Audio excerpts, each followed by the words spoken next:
मी तुम्हाला 3 प्रश्नाचे उत्तर विचारन. हा तुम्ही जर चुकीचे उत्तर दिले हा. तर मी तुम्हाला 100 रुपये देईन. 100 रुपये. 100 रुपये? तू विचार मग.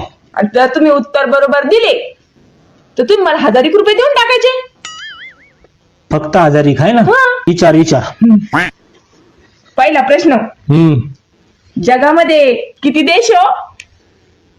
माझ्या माहितीनुसार तो 2च देश आहे. एक आपला भारत देश आणि एक खानदेश मराठवाड्याच्या बाजूला आहे आपल्या. हा बरोबर. हा. बरं, दुसरा प्रश्न, हम्म.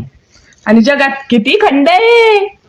सगळ्या आशिया खंडात हिंडलो मी, पण मला 2च खंड सापडले. एक श्रीखंड आणि एक आम्रखंड. बरं, 2 प्रश्नाचे दिले बरोबर उत्तर. आता तिसरा प्रश्न, हा. सोनूज पप्पा तुम्हाला किती बाप आहे हो? मला का? हा मला तर बोला ना सोनूज पप्पा. एकच बाप आहे ना मला. तुला पैसे लागले ना हा? 1500 रुपये हा. तर सांगायचं हे फालतू शर्यत खेळा, हे करा, रिकामे कामं नाही करायचे ना.